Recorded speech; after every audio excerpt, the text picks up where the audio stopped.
Trenutno najaktualnije piće na svijetu kojeg dnevno konzumiraju milijuni i milijuni ljudi. Bok, ja sam Simon, a danas govorimo o tome zašto se Prime, poznato piće Logan Paula i KSI-a, zabranjuje u balkanskim zemljama. Svi znate što je Prime i tko su dvojica zadužnih za uspješnu prodaju i marketing ovog pića.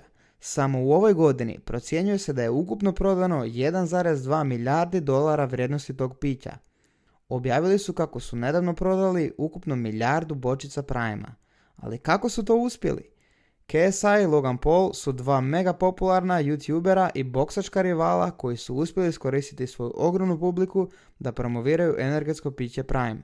Njihova autentičnost i fenomenalan marketing proizvoda privukao je veliku pažnju mladih ljudi koji ih prate, što je rezultiralo ogromnim uspjehom kampanje.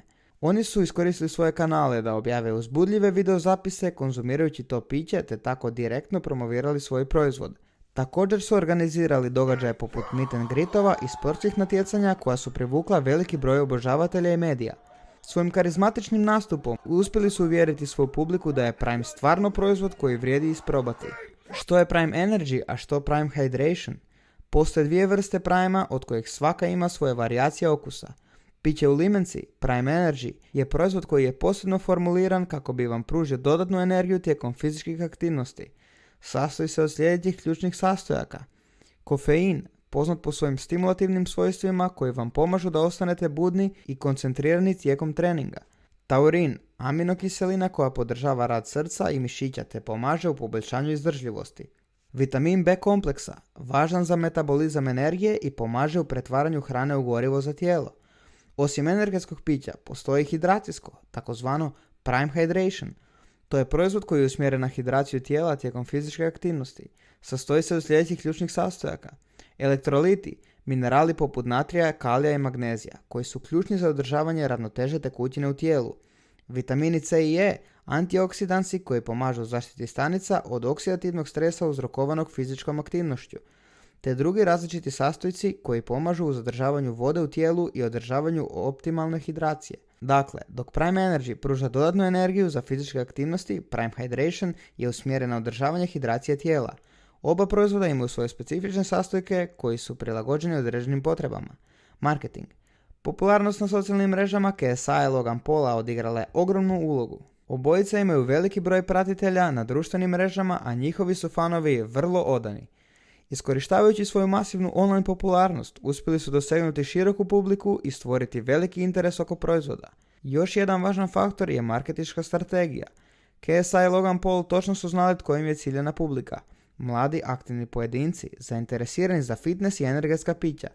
Koristili su ciljano oglašavanje, partnerstvo s influencerima i privlačan sadržaj kako bi privukli tu odabranu skupinu ljudi. Zbog prevelike potražnje na području Balkana, u svakoj trgovini gdje se piće prodavalo, ostajale su samo prazne police iako su cijene znale biti i preko 10 eura po bočici. Na nekim oglašavačkim stranicama moglo se vidjeti da djeca prodaju prazne boce po vrlo visokim cijenama, jer se piće smatralo teško nabavljivim. U tom vremenu čak se po školama znalo viđati kako školarci prodavaju samo good pića za određene cijene. Prime je promoviran kao zdrava alternativa tradicionalnim energetskim pićima s prirodnim sastojcima i naglaskom na poboljšanje mentalnih i fizičkih sposobnosti. To ga je izdvojilo od drugih opcija na tržištu i učinilo privlačnim izborom za potrošače.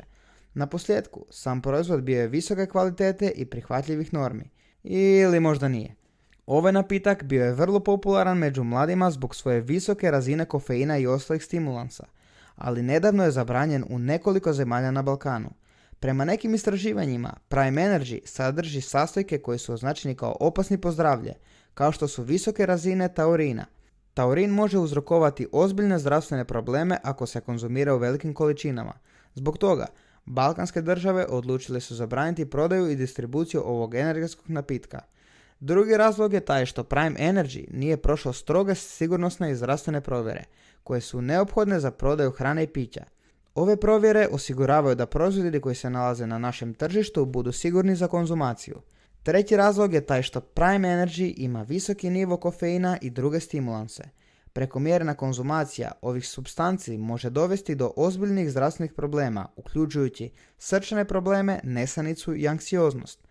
Balkanske države zabranile su Prime Energy kako bi zaštitile svoje građane, a pogotovo djecu od potencijalno štetnih efekata ovog pića. Na kraju, može se zaključiti da piće nije preporučljivo konzumirati u većim količinama jer nam itekako može ugroziti zdravlje. Moja pretpostavka je ta da će Prime brzo izgubiti popularnost na Balkanu zbog svoje previsoke cijene, te da će ljudi koji su ga konzumirali prestati sa konzumacijom nakon što prođe hype i zasite se tog okusa. Što vi mislite o Primeu? Puno vam hvala na gledanju ovog videa, nastavite pratiti zanimljive teme i činjenice koje ću podijeliti sa vama u budućnosti. Simon says, subscribe!